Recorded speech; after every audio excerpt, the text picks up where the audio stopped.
to the better. Just kidding.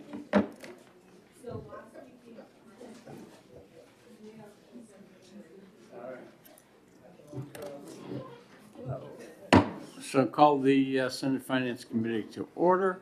Do I have a motion to go into executive session? I have a motion, we have a second, go into executive session. All those in favor say aye. Aye. All those opposed say nay. The ayes have it, we are in executive session. And you have your list in front of you. We're not going to do anything with the House bills. Somebody won't let me exec on mine, you know. But we'll get there. Okay, so Senate Bill 392. I'll move on to pass. Okay, let me get there.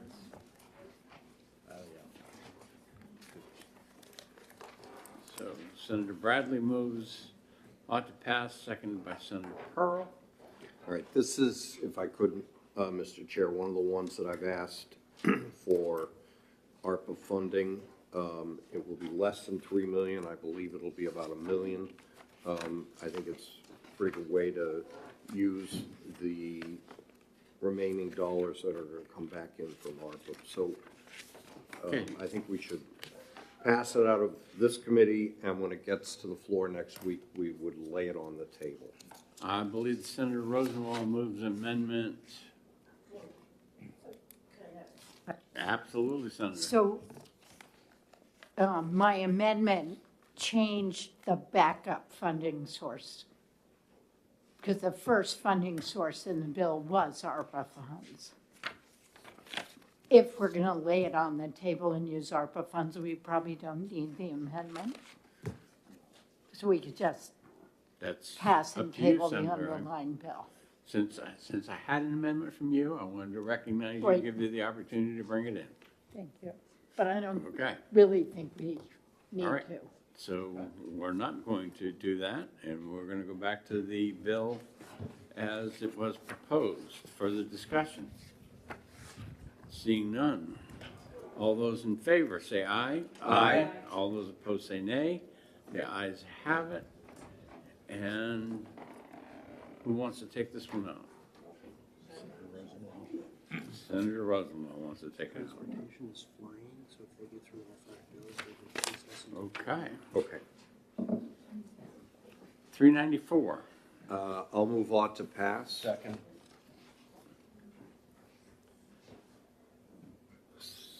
So All right. if I can speak to this one too. There were two parts to that bill. There was the part about a lake, a specific lake. That's already been funded through the existing grant program, so it is unnecessary to be in the bill. And similar to the lead bill, I believe that ARPA money can be used to add $500,000 to the cyanobacteria fund. So this bill also should be, you know, an ought to pass in this committee and then laid on the table on the floor. Okay. Further discussion? Seeing none, all those in favor of ought to pass say aye. Aye. All those opposed say nay. The ayes have it. And who wants this one? Okay, Senator Birdsall.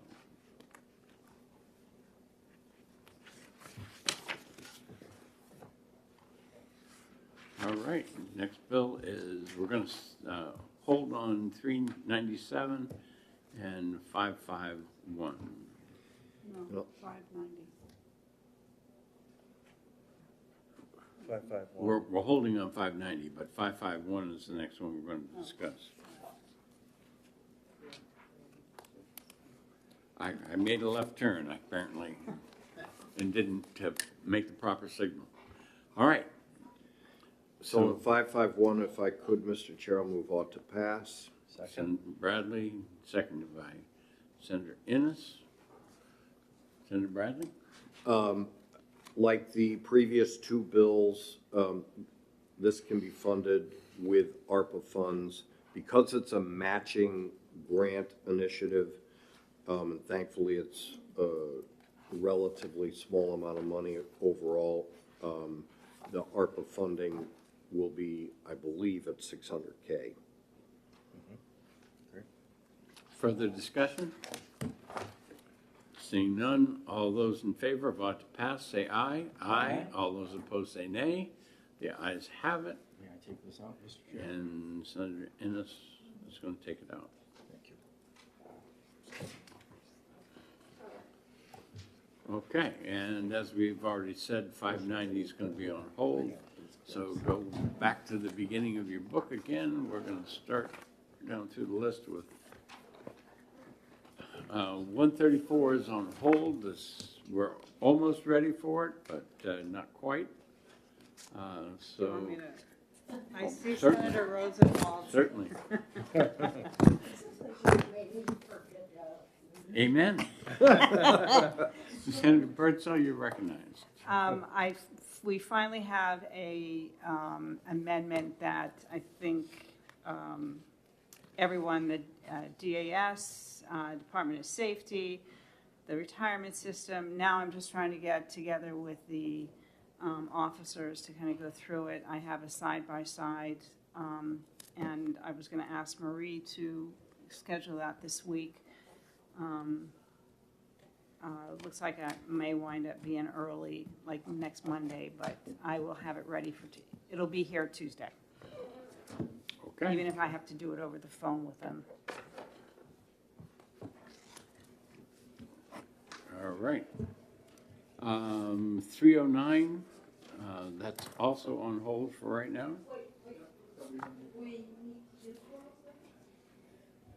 134 was what we were talking about. All right, and that was just an update on what was going on. 309, the only. Yeah, 309 is on hold. Discussion from the last time was that the cost was surprising and did not agree with what was presented at the commission. So we're up to 407.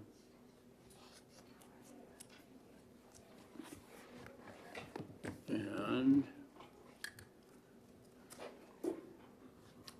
discussion on 407. I'll move on to pass. Bradley moves on to pass, seconded by Senator Rosenwald. Further discussion? So I'll move on to pass on amendment 1399. Bradley and So Susie. this is Senator Prentice's attempt at a compromise, bringing in a rate of 325% of the Medicare cost. Further discussion? Okay, the vote is on the amendment, 1399. All those in favor say aye. Aye. All those opposed say nay. The ayes have it. And now we are doing the bill as amended. Further discussion? Seeing none, all those in favor say aye. Aye. All those opposed say nay. The ayes have it. I'll take it out. And Senator Birdsall. We'll take that one out. 410, I'm still holding on that one. Next one is 417.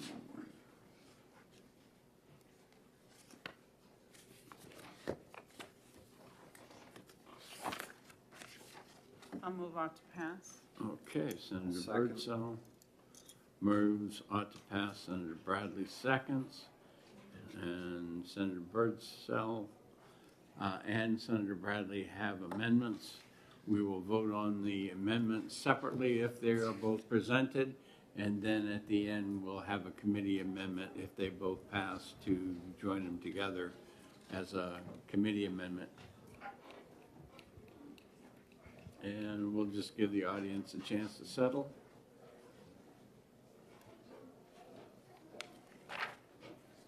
Senator Birdsall. Oh, She moves amendment 1348S. yep. This amendment makes just a minor change to line G in the original amendment on page 2.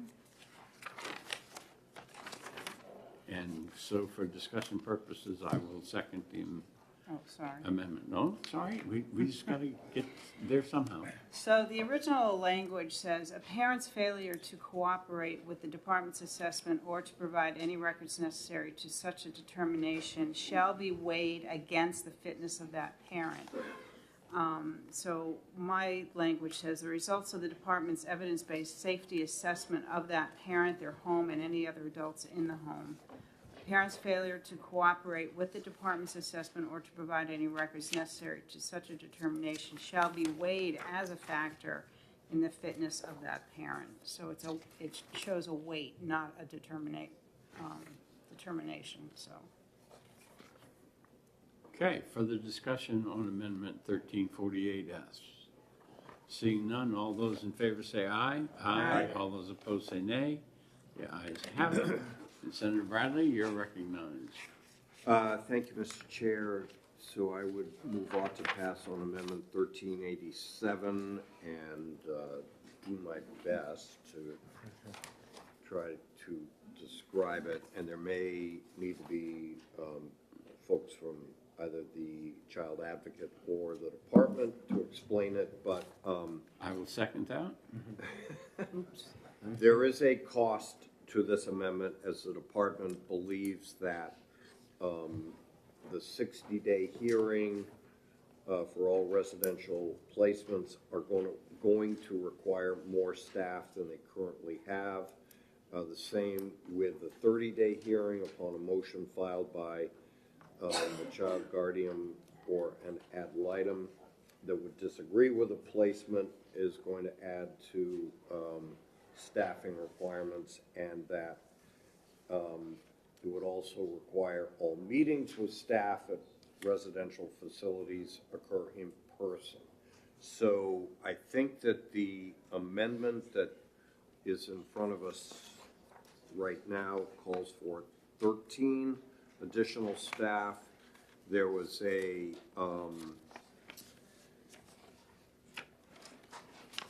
testimony before that it could be as much as 30 staffers, but Kate, I think, has done an exceptional job of, and I mean exceptional, of working with the parties to try to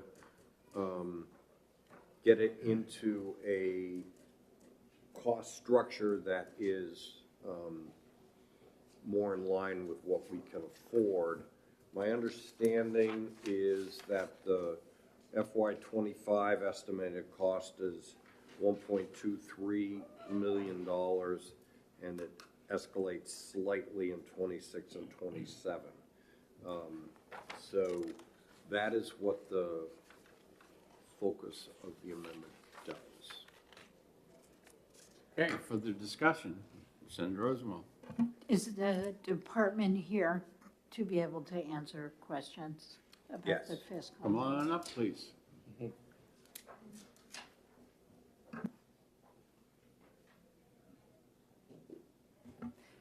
Good afternoon, Krista Morris with DHHS. Thank you. Thank you, Mr. Chairman. So the department already has to do these site visits. Correct. Correct? And can I follow up? Absolutely. I have a couple questions about the 8 child protective service workers. First, the level 4, so those are supervisory, aren't they? Why supervisors? I will have to call my coworker in the back to speak to that.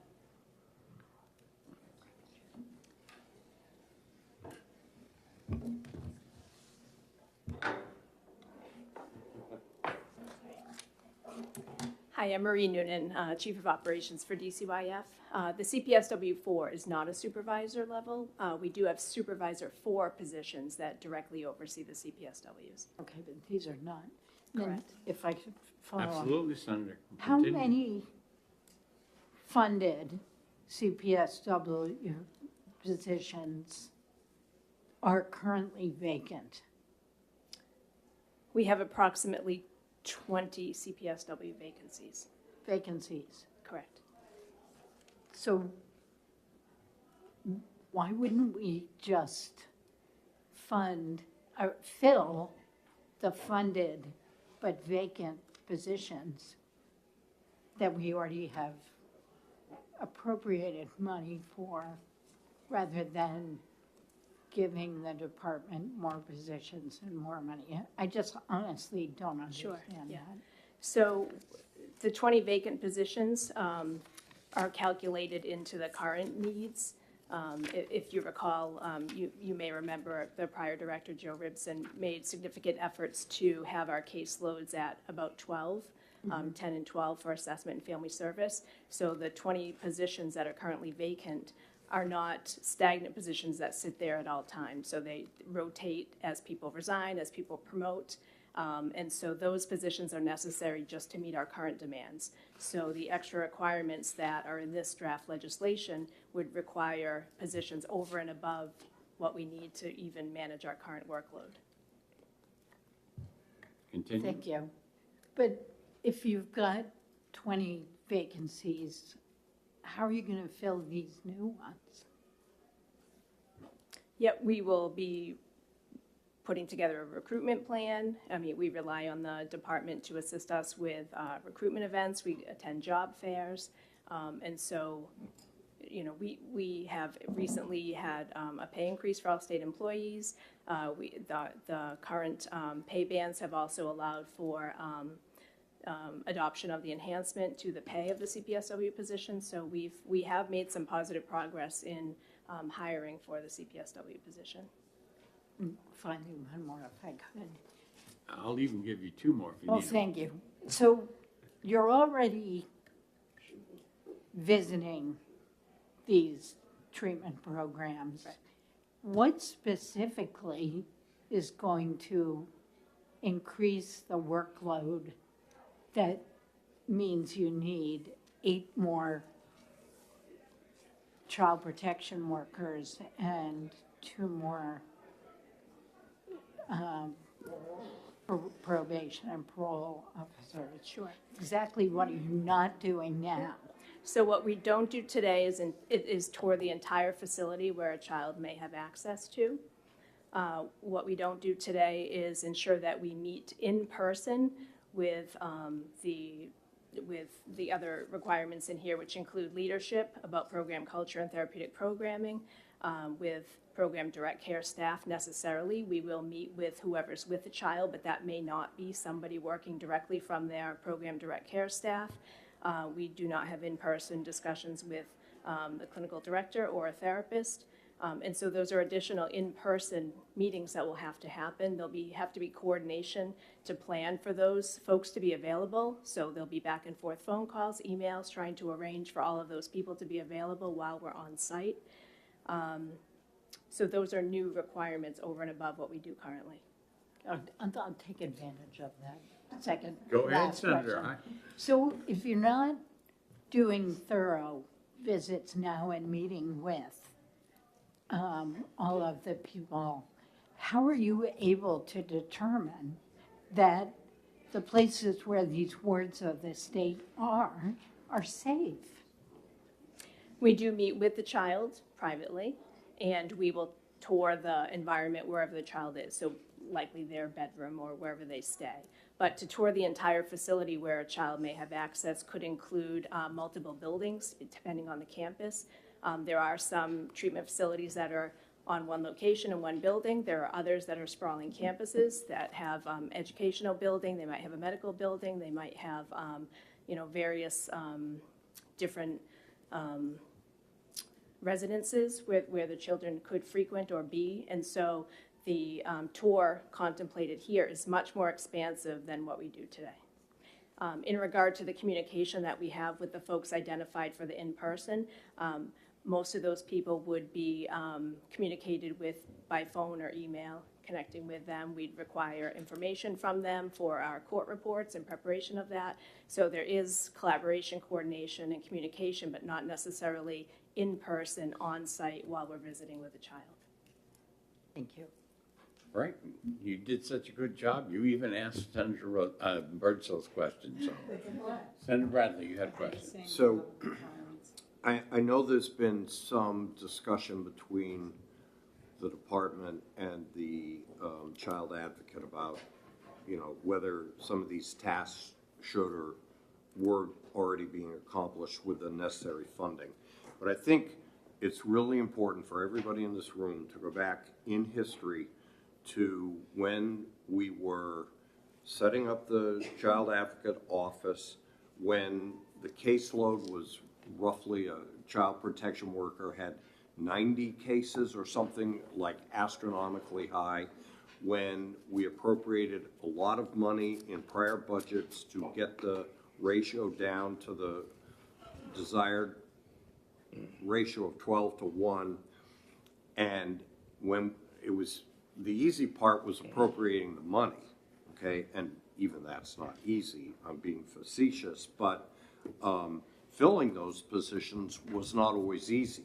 And the department had a large turnover, large vacancy. There were oftentimes, after we had authorized all the position, that there were 40 or 50, as I recall, of these positions, you know, child protection workers that were unfilled. So the fact that you've gotten down to 20, I think is a major accomplishment. I'm sure that the pay raise that, you know, was just authorized in the last budget had a lot to do with it. So I think that the only way we can look at this, and yes, there'll be an ongoing discussion, I'm sure, between the department and the child advocate about these things, and that's a good thing, because the bill has to go to the House, no problem. But, you know, in looking at some of the history over the last several years, the progress that's been made, this represents, I think, an opportunity for more progress. Yes, a $1.2 million expense, I get that, but given the history that I just outlined, I think, you know, this is another step in the right direction of trying to do everything that we should be doing to try to protect kids. So there you have it. That's my soapbox.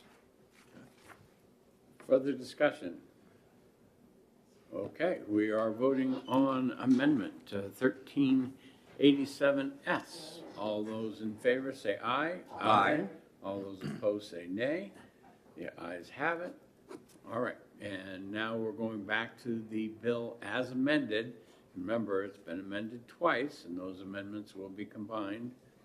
So both 1348 and 1387, they don't conflict, so there shouldn't be any problem with that. Further discussion on the bill as amended. All those in favor say aye. Aye. All those opposed say nay. The ayes have it. And I'll take that one out. I haven't taken one out yet today. Okay, the next one on the list is Senate Bill 442.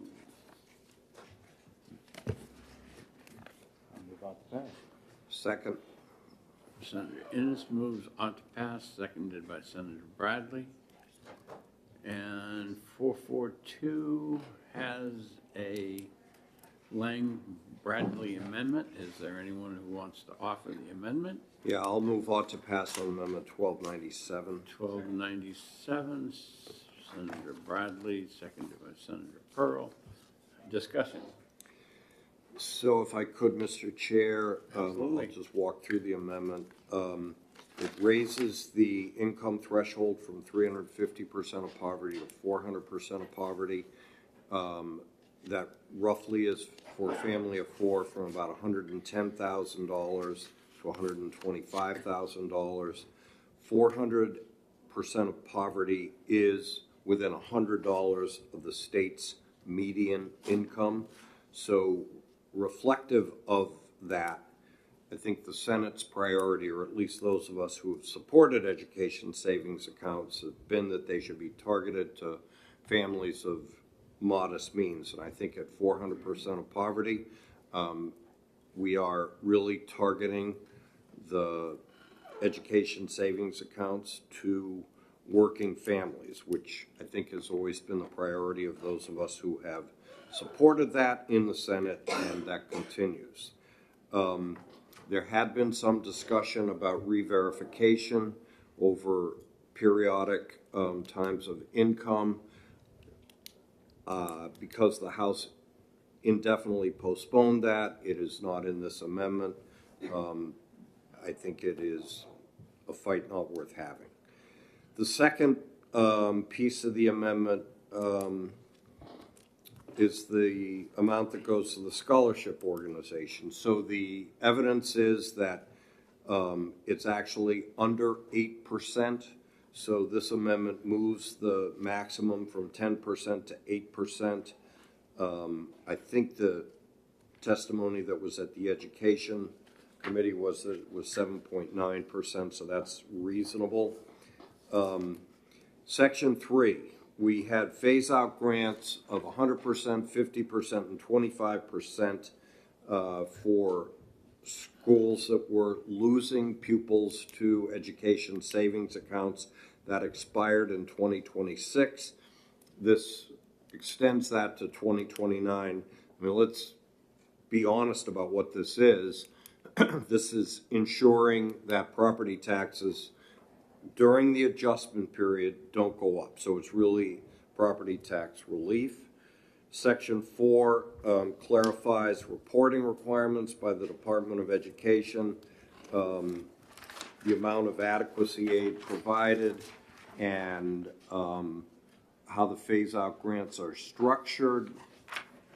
So Section 5 is a new provision. Again, I think that will help schools that have pupils that go to education savings accounts.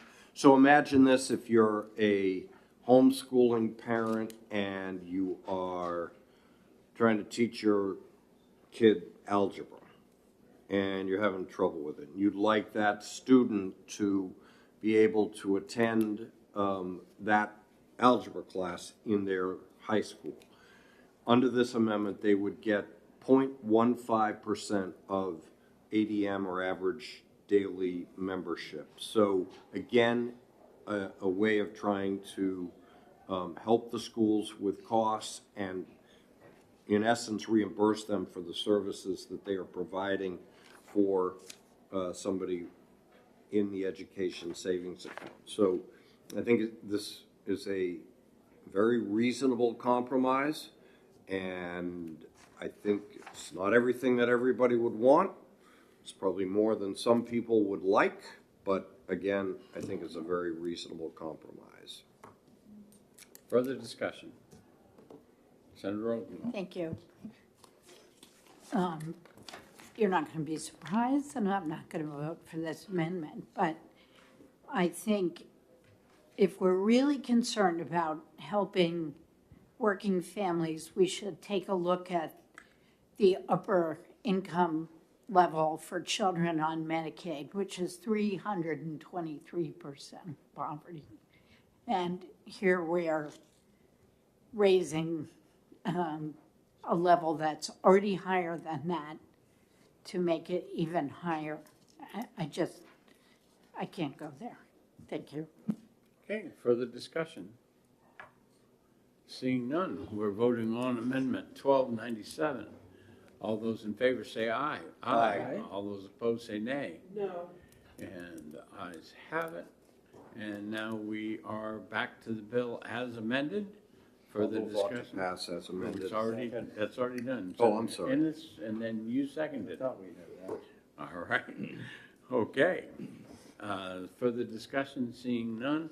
All those ought to pass as amended, say aye. Aye. All those opposed say nay. No. And who wanted to take that one out? I'll take that, please. Senator Ennis wanted to take that one out. Okay, we are close to the time, but we have one more bill to exec, so we're going to take that and delay our hearing just slightly. And it's 495. And the last time we had pulled back the motions, Senator Bradley moved ought to pass, and Senator Pearl seconded. Is that still the case, Senators? I will move on to pass. And it But I'm going to is, introduce a different amendment. all right, Senator Bradley is going to introduce a different amendment. Amendment 1403. So without getting into all the specifics of the amendment, remember this bill was about certifying substance abuse treatment facilities and counselors. So what this amendment does is it allows the rulemaking portion of this entire process to go forward without the appropriation for the new positions that would be necessary to actually provide the oversight. So I think this was a point that was made by the department last week, who was here, and was advocated for by New Futures, who is also here. And when this was presented to us last week in our exec session, the reason that we pulled back from the taking action on the amendment that I had proposed, which was asking the department to come forward with a plan during the budget, I think that the department and New Futures both made an excellent case for this compromise, and I would hope we can pass it. Okay, I will second that since I hadn't heard one. We're talking about Amendment 1403S. Further discussion? Okay, all those in favor of the amendment say aye. Aye. All those opposed? The ayes have it. And now we are back to the bill as amended. Ought to pass as amended. Further discussion? Seeing none, all those in favor say aye. Aye. All those opposed say nay. The ayes have it. And Senator Pearl, I don't think you've taken one out yet today. My lucky day, I guess. It is, you got this one. All right. Anything else before we come out of executive session? Seeing none, do I have a motion? I have a motion and a second to come out of executive session. All those in favor say aye. Aye. All, the ayes have it, and we're out of executive session. I have to go executive. Yeah, yeah, yeah. Okay. Yes, ma'am. Okay.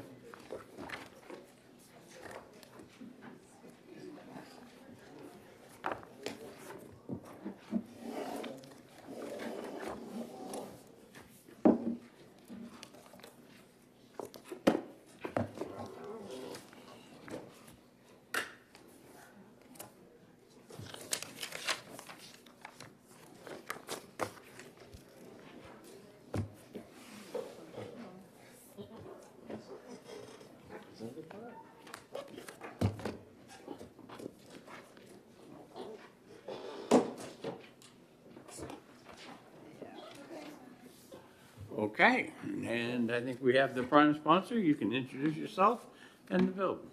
Thank you, Mr. Chair. For the record, my name is Alessandra Murray. I represent Manchester Ward 9, which is Hillsborough District 20. This bill, HB 1054A, is a pretty simple bill that just changes the funding that we passed in the budget last year for the Northern Border Alliance from a non-lapsing fund into a lapsing fund.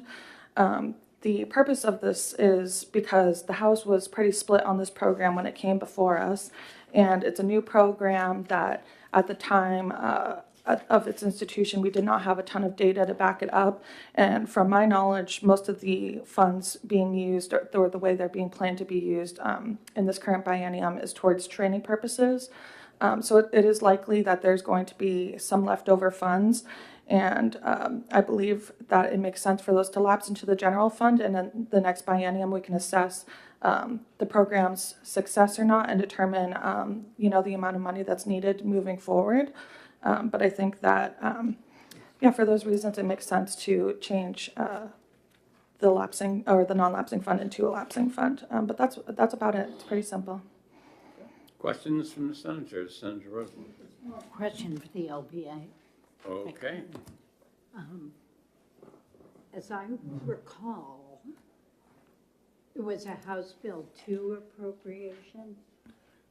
That's correct. So would it need to go on forever and ever to the end of each biennium? Or could it say any unexpended funds shall lapse June 30th, 2020? So the original appropriation was from House Bill 2, or was included in House Bill 2, but House Bill 2 also created this fund. So it's a separate dedicated fund that the money is deposited into. What this bill is suggesting is that money that's left in that fund at the end of the biennium would then lapse back to the general fund. So you would want it to be at the end of each biennium if that's what your desire is. So as long as there's money appropriated every operating budget into the dedicated fund, if you want it to lapse at the end of every biennium, you would want this to remain as it is here. Additional questions, Senator? Thank you. So, because it's not a line item in the budget, it would have to be another appropriation to House Bill 2. There needs to be some Every appropriation 2 or years. gift or some other federal money could go into the fund. Yeah, so if you put general funds in there and you wanted them to lapse, you would want to have the fund not be non-lapsing. Additional questions? May I respond to that? Certainly. Thank you. That just reminded me of another reason for instituting this was that one of the reasons for the program at the time was that there was less federal funding coming into the state, and it seems like that's something that's going to change potentially within the next 2 years. So I think it would make sense for us to reevaluate the fund in the next biennium and determine if the state needs to be putting in this money or if it's coming in through the federal government. Additional questions from any senators? Okay, thank you very much. Thank you. Gilles Bissonnette?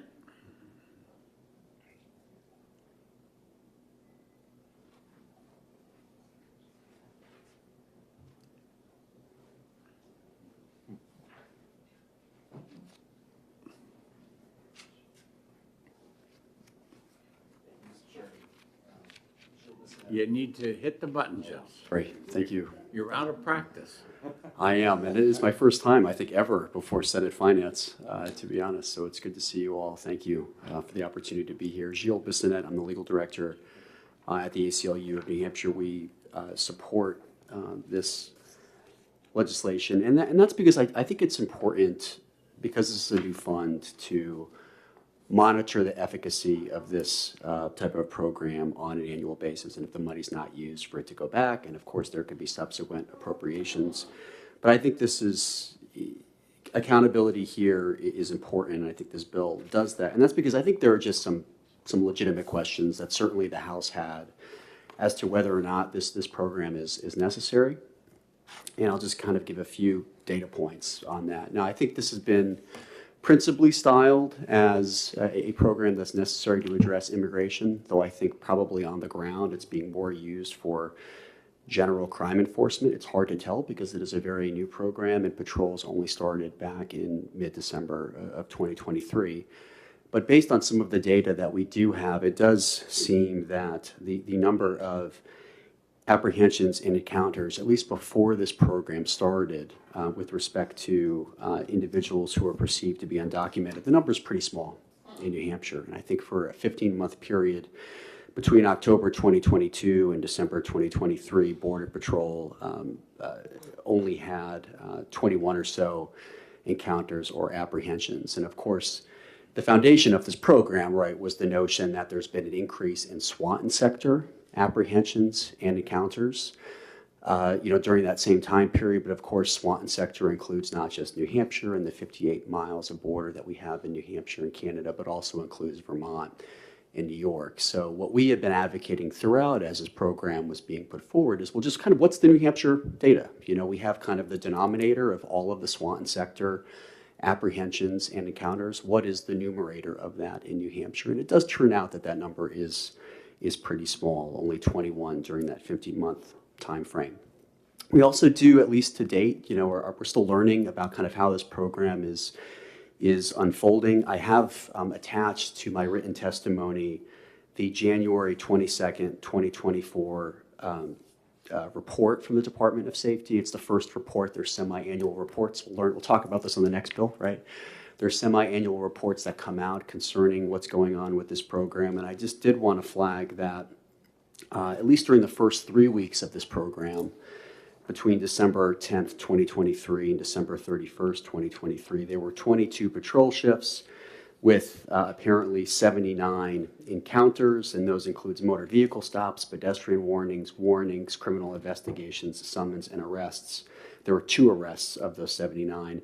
I don't see any indication in that report that any of these 79 encounters were immigration related. So again, I think there are some questions about, is this an efficacious program or not? I think making sure that these funds are lapsing just provides another accountability check. Those funds go back to the general fund, and then of course there could be an appropriation next year to evaluate whether or not this program is performing its function or not. So for those reasons, we support this legislation and want to provide that context. Thank you. Questions from the senators?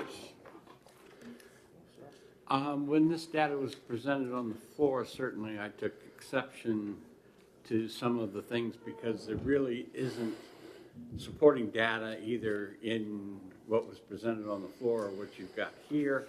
I certainly have not had a chance to look at the report that you gave us, but I did look at the emails, and certainly one of the things in the email that came from the border people was that it only includes months where there was apprehensions.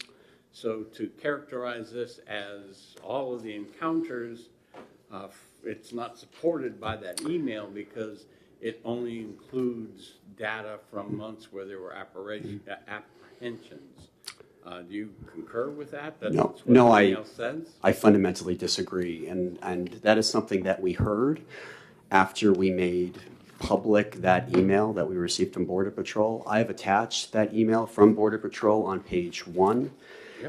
If you look at it, New Hampshire encounters by month. So what we're talking about here with the data that Border Patrol produced. Read the sentence that precedes that. I did. I will. And please note that only months with apprehensions are part of the table. And then New Hampshire encounters by month. Now, I heard some confusion after this was published. I've heard that very point, Mr. Chairman. And so what we did is we followed up with Border Patrol. Can you confirm, and I'm happy to produce this to the committee, can you confirm that the data that you produced wasn't just apprehensions, but it was encounters and apprehensions? And they confirmed it's encounters and apprehensions. So this is an apples to apples comparison. We have the Swanton sector, apprehension and encounter information. We have here on page 1, the New Hampshire encounter and apprehension information, because when I heard that, I was like, oh, well, I want to get an answer from Border Patrol on that to make sure that we have the right data and that we're making an apples to comparison. And the answer is this is an apples to apples comparison. We have the Swanton sector data.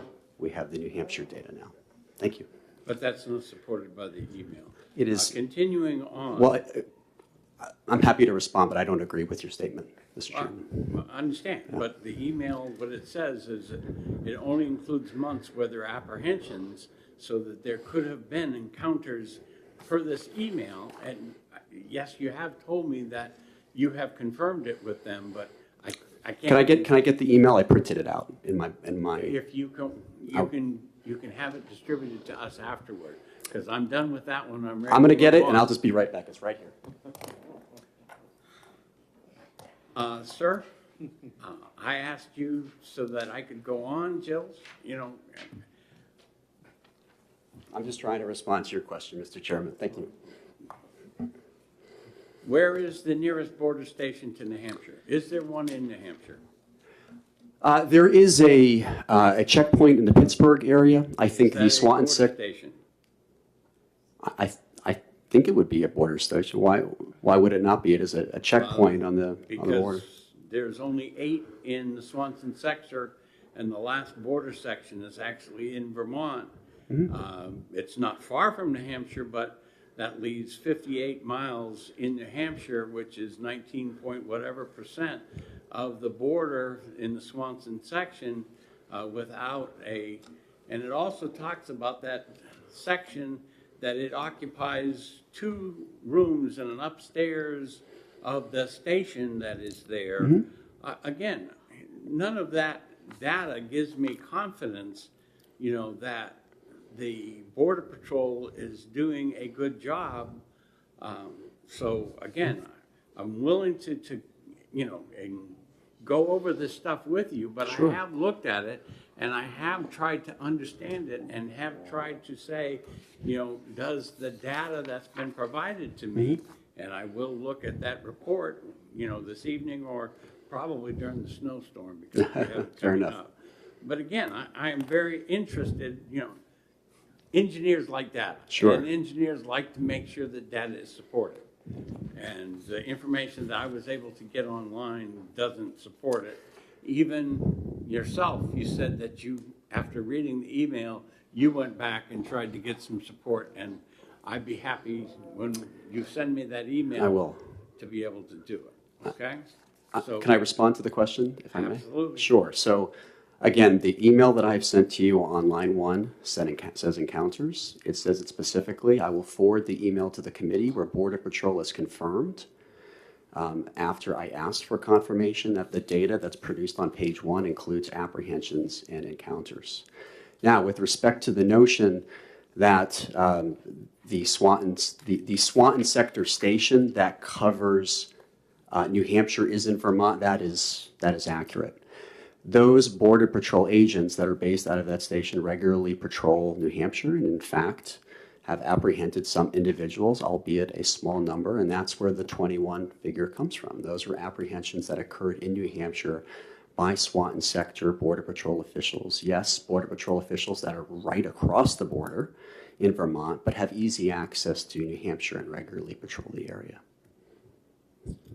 I take exception to that because there's very few roads up there.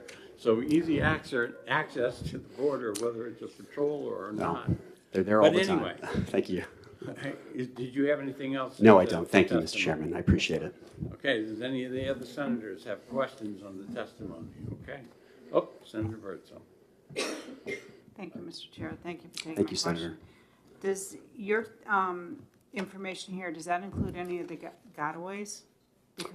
I'm sorry, the what? The gotaways, those that border didn't apprehend, individuals that they didn't apprehend and they didn't see. Because if you talk to some of the individuals that live up on the border area, there is evidence that there's plenty of people coming over the border. Just this information, is any of that information in there? No, it would not be, to be clear, Senator, that would not be reflected in the 21. And I've heard those, same stories, and I guess. They're not stories. Oh, no, but let me just respond briefly. I think one of the things that I've been kind of struggling with when I heard those is, to what extent is there a real indicia that that person is actually undocumented? I know people have seen people all the time in or around that area. And I haven't had at least complete comfort that in many of those instances, there's confirmation that the person is undocumented. But I've heard the stories that you've indicated. Those are not reflected in the 21. Thank you. And I believe part of what the senator was talking about was the Attorney General's comments on what he thought the quality of the data was. So, Sure. Questions from any of the other senators? Seeing none. Thank you. Thank you very much. Thank you, Mr. Chairman. And any of that stuff you want to send to Deb, just she'll get it to me. I will. Thank you, Mr. Chairman. All right. Is there anyone else that wanted to testify in this bill but did not sign up? Okay, and I think I have the report of how many are online. And it's 29 support, 3 opposed. With that, we'll close the hearing, and as soon as 8 is ready, we will start the next hearing.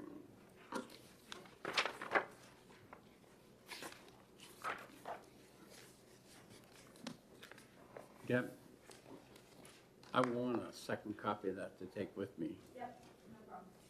Thank you.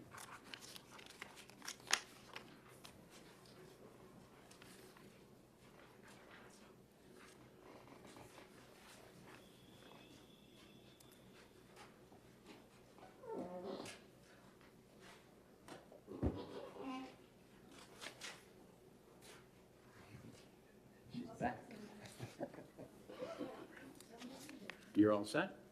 Okay. Go ahead, Representative. Introduce yourself and the bill. Thank you, Mr. Chair. For the record, my name is Alessandra Murray. I represent Manchester Ward 9, which is Hillsborough District 20. The bill before you today is relative to the Northern Border Alliance and codifying into statute the reporting standards for the Northern Border Alliance program. As has been part of the conversation today, there has been a lack of full picture data on the New Hampshire side of this immigration or the border crossing part of the Swanton sector. And so this bill would ensure that we are collecting the data we need to make sure that the program is efficient and needed and is getting the appropriate appropriations. We did amend this bill in the House to match the reporting standards to what is currently on the form that the Border Alliance is using. There was some concern that some of my colleagues had around collecting race data, but that would only be in circumstances where someone is apprehended, in which they're basically filling out an arrest form which has the race section there. It wouldn't be just for any general encounter. So this basically just codifies existing reporting standards that the state police are using and would ensure that the Senate President, the Speaker of the House, and the Governor all are given this data on a regular basis. Questions from the senators? Seeing none, thank you very much. Thank you, Mr. Chair. All right, Representative Heath Howard. Thank you, Senator. I'm Representative Heath Howard. I represent the towns of Stratford and Barrington in Stratford District 4. I support this legislation. I think that it is a good idea to have an understanding of how well some of these programs that we are funding and our taxpayers are funding and how well they are working. I think that this is something where generally our border and border control is handled by Border Patrol. And I think that it's necessary to understand that when we're doubling up on this task, how effective our own state operation is. That being said, I hope that you'll support this legislation, and I'm open to any questions. Thank you. Questions from the senators? Seeing none, thank you very much. Mr. Bissonnette?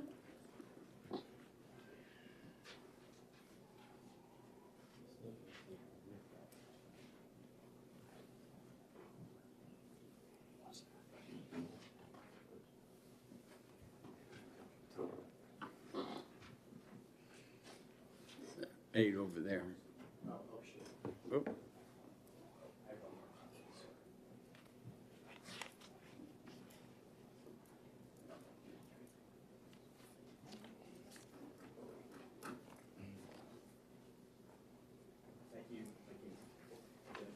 Sorry. Thank you, Mr. Chairman, members of the committee.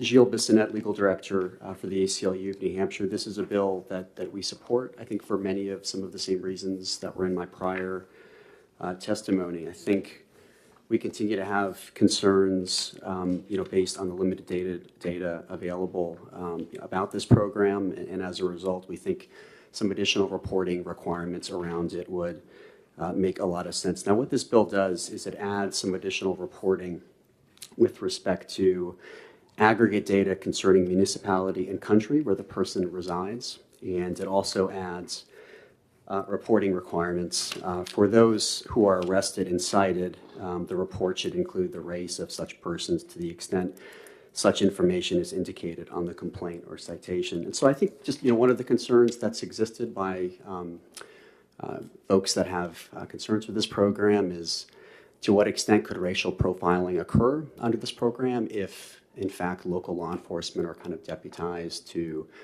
assess whether someone's undocumented. How do you evaluate that, for example?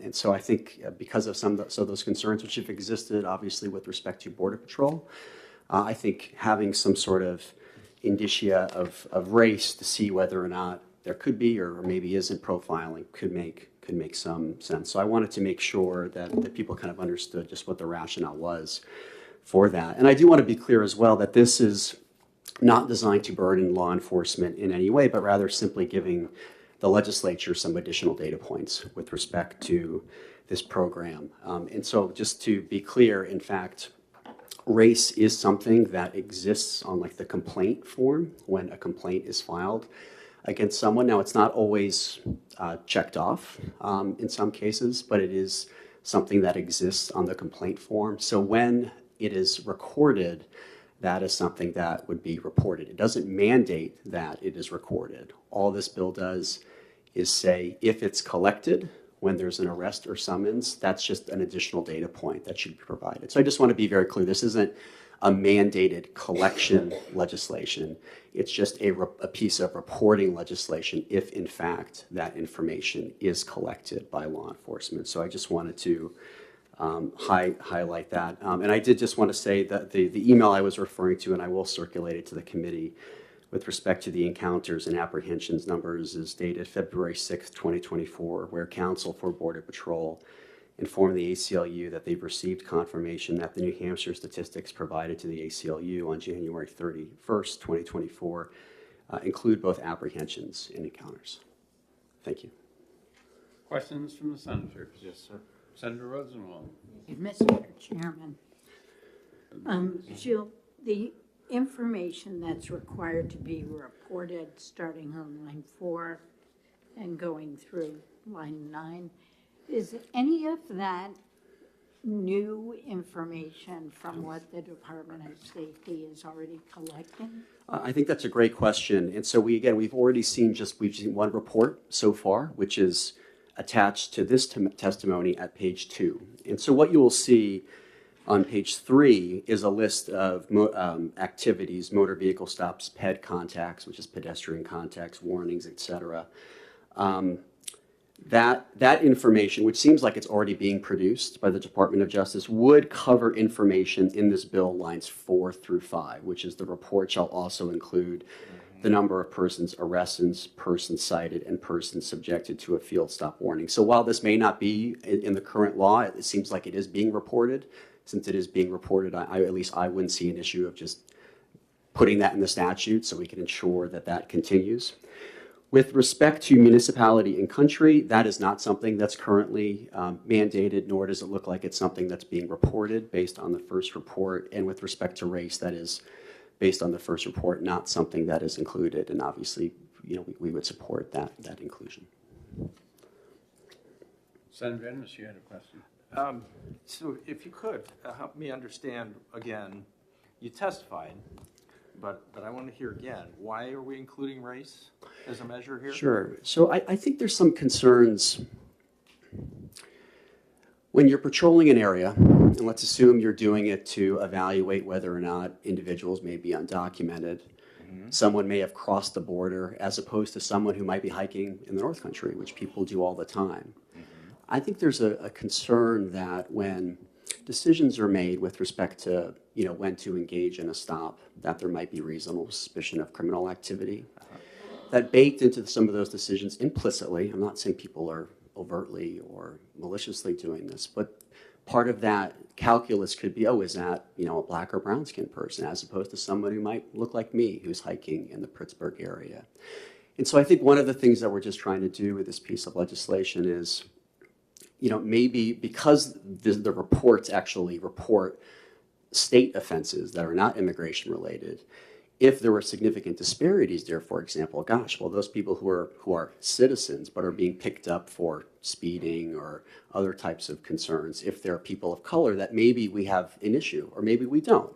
But I think that's the rationale, that we think just more data is better than less data, and maybe there's an issue, maybe there isn't, but I think that's the underlying concern motivating the legislation. Do you have any evidence that this is an issue?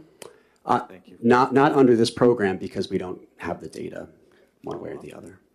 If that's the case, then why do we need to specify this? What are we doing here? What is the actual purpose of including this if we don't know that there's a problem? You don't know there's a problem because you don't have the data, so I think it's a chicken and an egg situation. What I do know is that they're big. Eggs. Well, I think what's wrong with having more data, right? And knowing what's going on. Maybe there isn't a problem, but maybe there is. And so I think that's why there's real value just in any type of data collection, but I think there are some particular reasons why it would be of value. Okay, thank you. Thank you. Further questions? Senator Rosenbaum? Is someone from Department of Safety planning to testify? I don't have anyone on the list. Sheila, question. You certainly can ask him a question. Thanks. So in the reporting we have from safety so far, is there any indication that any of these encounters were immigration related? So again, what we have from the semi-annual report is just only 3 weeks worth of data. So I can't represent, obviously, that I have all data for the past 3 or 4 months. I don't have any indication based on that report that any of the 79 encounters, so to speak, that took place in the last 3 weeks of December were immigration related. Maybe they are, and it's not reflected in the report, but it seems to me that they are state level offenses and don't necessarily have a connection to immigration. I stand to be corrected, but I'm basing that on the report that was released. Follow up? Thank you. Do we know what's happened in the first 3 months of this year?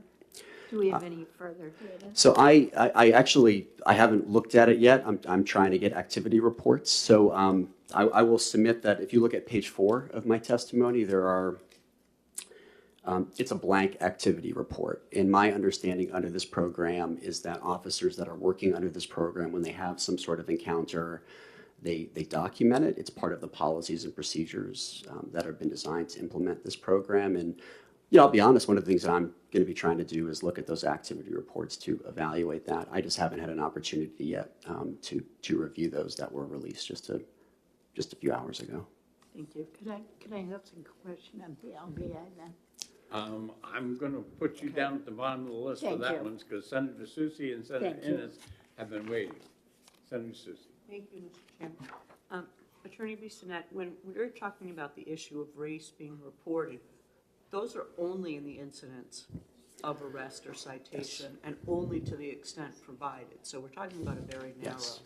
Yeah, and I could be very transparent why that's the case, because I think there was at least some initial concern with the original bill in the House that, is this making law enforcement in the field collect more information that they otherwise collect, therefore adding a burden to them. And so in response to those concerns, an amendment was put forward, which is reflected in the bill that's before you today, to address that. So it's, it's only if there is a complaint filed, and it's only disclosed if it's indicated on that complaint, which is something that already happens. So follow up, if I may. So this isn't about all encounters. This is solely about the encounters where some violation or citation. Yes, because that is the scenario in which that would be potentially marked on a form, which is the current practice. Thank you. Senator Ennis. You have to help me here a little bit, if you would. I'm still struggling with why we're collecting race.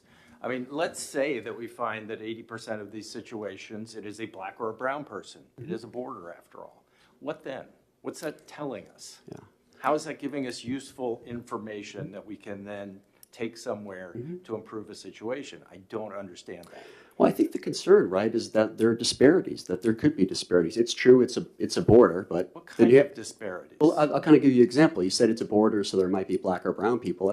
There are differences in the borders, right? Of course There are differences between the Canadian-New Hampshire border and differences between that border and I understand. So the point, I'm just trying to convey the point. So, I think, if, for example, in a lot of these stops, it's 80%, people of color, and we know from the data that the individuals that are traveling in that area are 80% white. I just think that's a data point for understanding, gosh, maybe there's something that we need to think about or address here with respect to the interactions that are occurring with law enforcement and the decisions that they're making when to stop someone and what those decisions are based on. Okay, thank you. I'm going to suggest that this conversation, if it continues to be with Senator. Understood. himself. Thank you. Senator Rosenbaum, you wanted to ask a question about VA? But Senator Bradley has his Oh. finger up. All right. He didn't even have have his name on my list, and I'll add. Well, Ennis was in the way. Oh. All right, so as I read lines 7, 8, and 9, if I were law enforcement, and I read that as an officer, I would flat out think that this legislation is telling me to racially profile. Flat out. Please explain to me why, if I were a law enforcement officer, this is not racially profiling. I just respectfully disagree. I think there is a reason, in fact, why that box is on the complaint form to begin with. If you look at page 7 of our attached testimony, it's a reflection that that type of data has some value in the criminal justice system, so we can evaluate whether we're doing things right from a racial equity perspective or not. So this information, to some degree, again, is already collected. All we're just asking is when it's collected that it be released. That's all. Okay, Senator Rosenwald, we're back to you. Thank you. It's really a question, I think, for the LBA because Yes. safety is not That's here. Work to you. So last month in fiscal, we sent $107,000 of the House Bill 2 appropriation to Fish and Game for the Marine Patrol to be able to participate. Would this bill include reporting on the encounters they had? What is the mechanism to get that information on it, their encounters over to safety to report it to the legislative leadership? I can't answer that because I don't know what the agreement would be. Would assume that the Department of Safety and the Fish and Game Department would have that criteria in the memorandum of understanding to convey the statistics that they would need. But we would need to talk with the Department of Safety to see how they're going to get that information, and we can do that for the committee. That would be great. Okay, Senator Bertzel, did you still want to ask a question? Yes. Thank you for taking my question. Thank you, Do we- Senator. Do we know if the ACLU has asked for the same information on the southern border? For race that's collected, I'm sure other affiliates have. My focus is, on New Hampshire, so I haven't made that particular request. I can't speak for other ACLU affiliates. I'm sure there have been evaluations of potential racial profiling in other border states. In fact, to be transparent, I know we have a footnote to a report that was released by the ACLU of Michigan, but I can tell you that personally, I have not sought that information in other states. Because frankly, I haven't heard any requests from any other organizations, and I just don't understand why. Why would New Hampshire be put in this position to have to report when our southern border is not? Yeah, I can't speak to, I don't know whether or not there are other programs in other states. All I can speak to is this is a brand new program, and we think this is just an important data point that would exist. But there have been racial profiling investigations done in other border states by the ACLU and I'm sure other stakeholder groups. Could you follow up with them? Absolutely. And report back to us and see if they're doing it down there? Sure. I mean, I could send you various ACLU reports, that have been commissioned where I'm assuming that data was collected in some form. I'd be happy to. Thank you. Thank you. Additional questions from the senators? Seeing none, thank you very much. Thank you, Mr. Chairman. Is there anyone in attendance that did not sign up and wants to speak now? Not seeing any. On the online, there was 24 in support, 2 opposed, and a closed public hearing. We'll start the next one as soon as we're ready.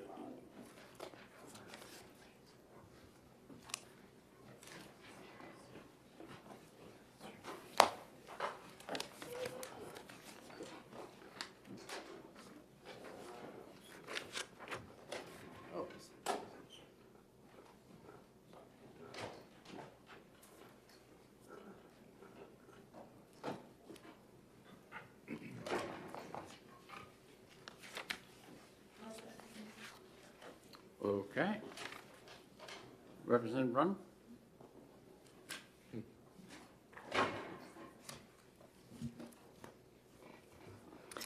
Thank you, Senator, and thank you, committee. For the record, my name is Rosemary Rung. I'm a representative for Hillsborough 12, which is the town of Merrimack. HB 1303 is about taking $131,000 from the estate of Tekeste Berhanu, a man who died interstate, and specifying it be used for 3 nonprofit organizations that assist refugee children. Otherwise, the money would be deposited in the general fund. Why is this bill important? Well, it's the last-ditch effort by one of my constituents, Dr. Ralph Wolf. And if you know Dr. Wolf, he is the most generous, caring, compassionate, humble person. So when he asks me for help, that gets my attention. And he wants to bring a noble closure to the life of Tekeste Berhanu. Dr. Wolf brought Tekeste to the U.S. from an orphanage in Ethiopia, where he lived after losing his parents and his legs in a fire. He had no living family, but with the Wolf support and devoted friendship, Mr. Berhanu graduated from Riviera University in 2001 with a degree in computer science. He worked as a computer specialist in Nashua, and he lived independently in Nashua. But tragically, the chronic pain and medical needs arising from his amputations were overwhelming and led Mr. Berhanu to die by suicide in August of 2022. Dr. Wolf was named by the Ninth Circuit Probate Court the administrator of Mr. Berhanu's estate and discovered a bank account with a balance of $131,000. And he worked diligently with the New Hampshire Charitable Trust Division and the probate court to use that money to memorialize Mr. Berhanu. But in accordance with interstate statute, the court denied that request. The court's decision stated that appropriating funds through the legislative process appeared to be the most straightforward legal path.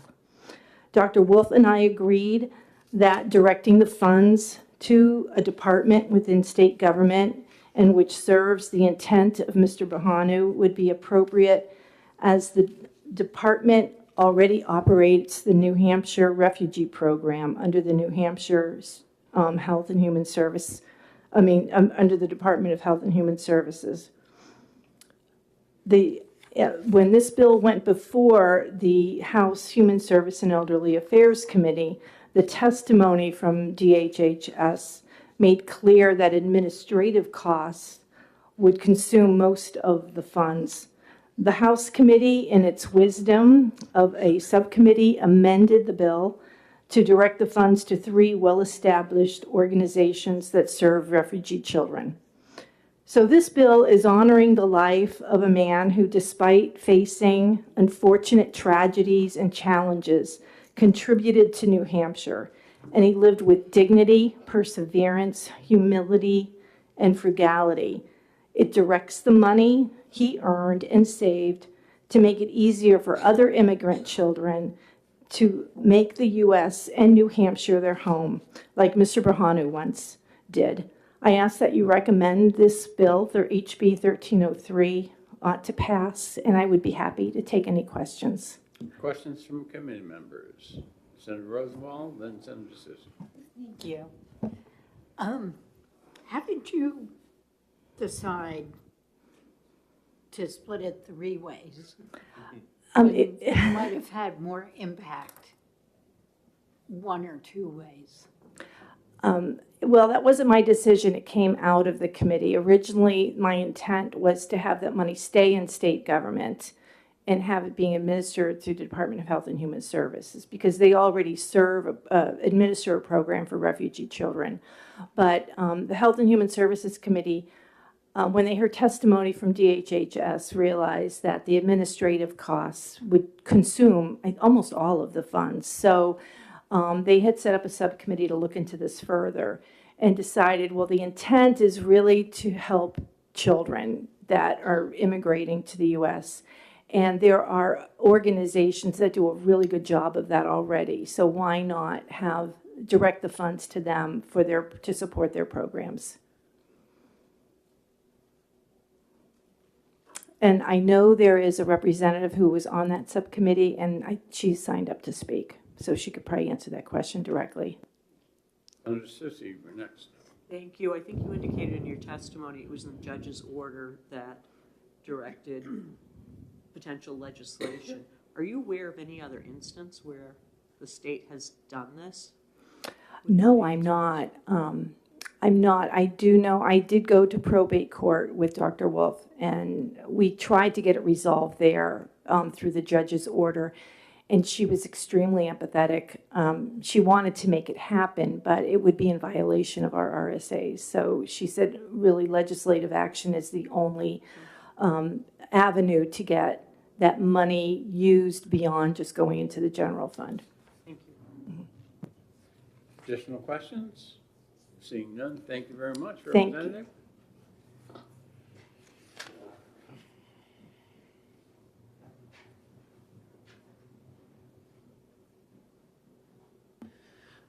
Good afternoon, honorable members of the Senate. My name is Representative Lisa Mazur. I represent Hillsborough District 44, the towns of Goffstown and Ware.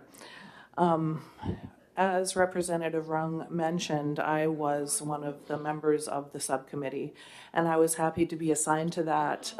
Having traveled to Africa at least 13 times in my life to do community work there, the minute I heard this come in front of us, it just pulled at my heart, and I wanted to engage and was happy to be on that subcommittee. So it was mentioned, but initially this bill did establish a refugee children resettlement fund within DHHS. During the initial hearing, DHHS said establishing a special fund and managing it would be a challenge for them. They weren't sure what the fiscal impact would be for the management and administration of the funds, but it would be significant and would pretty much deplete the funds, which is not ideal for anyone. So it was suggested that a bipartisan HHSEA subcommittee be formed to think about an alternative solution to creating a fund outside of DHHS. And they were very excited about that possible alternative solution, and they did support it fully. They welcomed being taken out of that equation. So myself and the three other subcommittee members, we are a bipartisan group, drew up an amendment that simply divided the estate funds into 3 equal parts, and for them to be distributed from the general fund of the state of New Hampshire to 3 worthy organizations that work with refugee children and their families on a daily basis. To answer your question, Senator Rosenwald, the reason 3 organizations were chosen is out of the 4 subcommittee members represented there, several of us either volunteered or have worked alongside the 3 organizations that came out of the subcommittee very closely. So personally witnessed what they did and saw the work that was happening. So we didn't just pull things out of a hat. There were definite relationships and things that we had done in my former work world. I used to work with those organizations on a regular basis, as well as other representatives that were on that subcommittee. So the amendment did pass 4-0, and then the amended bill easily passed our full committee and the House floor on consent. So the way that it is now, there would be, as far as I know, no fiscal impact, and the funds would get to where they would be the most beneficial. And yes, it's divided 3 ways, but I believe, and from what I've heard, those 3 organizations would benefit greatly, even from that $131,000 divided 3 ways. That's still a huge help in assisting them, and I know that they personally would be very thankful for that. So I do ask you to please pass HB 1303 as amended, so they can get to good work with those funds. Thank you. Do you have any questions? Questions from the senators? Seeing none, thank you very much. Thank you. Anyone that did not sign up that wishes to testify? Seeing none. There was only one person who signed up online, and they were opposed. And with that, we'll close the public hearing. That's all I have for today. Does any of the senators have anything for open session or an executive session? No, sir. Seeing none, our business of the day being complete, we are adjourned. Thank you, Mr. Chair.